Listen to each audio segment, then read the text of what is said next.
আবেদন পীরগঞ্জের মানুষের পূরণ হবে না, এটা পীরগঞ্জের মানুষ বিশ্বাস করতে পারে না।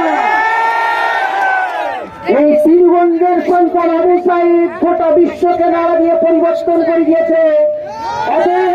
পীরগঞ্জের আর কোন যুবক, আর কোন সাধারণ মানুষ রাস্তায় উঠে জীবন দিবে এবং লাশ হয়ে বাড়ি ফিরে যাবে এবং সেটার সুষ্ঠু কোনো বিচার হবে না, ব্যবস্থা হবে না, পথ সুন্দর হবে না, সেটা পীরগঞ্জের মানুষের আশা করে না, ঠিক কিনা? আমি আপনাদেরকে আহ্বান জানাবো, বিগত বক্তারা যা বলে গেছেন আসলেই তারা ন্যায্য দাবির কথা বলেছেন। আজকে যারা প্রশাসনের দায়িত্ব পালন করেন, আজকে যারা দেশ পরিচালনার দায়িত্ব পালন করেন, আপনারা জনগণের কিন্তু নিয়োগপ্রাপ্ত কিন্তু কর্মচারী, ঠিক কিনা?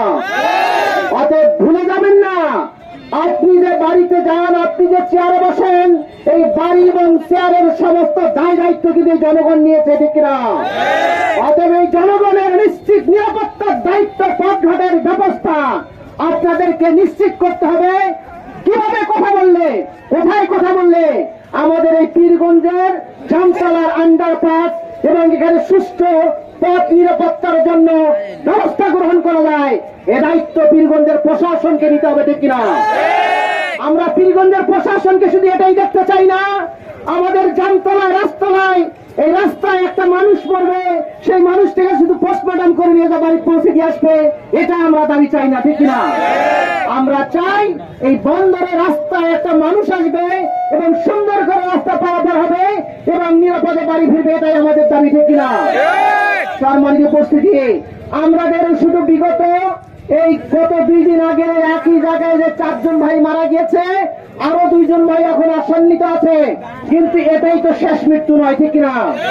এই পীরগঞ্জের জামতলায় বিগত কয়েক মাস আগেও আবারও দুর্ঘটনা হয়েছে, ঠিক কিনা? প্রত্যেক বছরে, প্রত্যেক মাসেই এখানে দুর্ঘটনার একটা সম্ভাবনা থেকে যায়।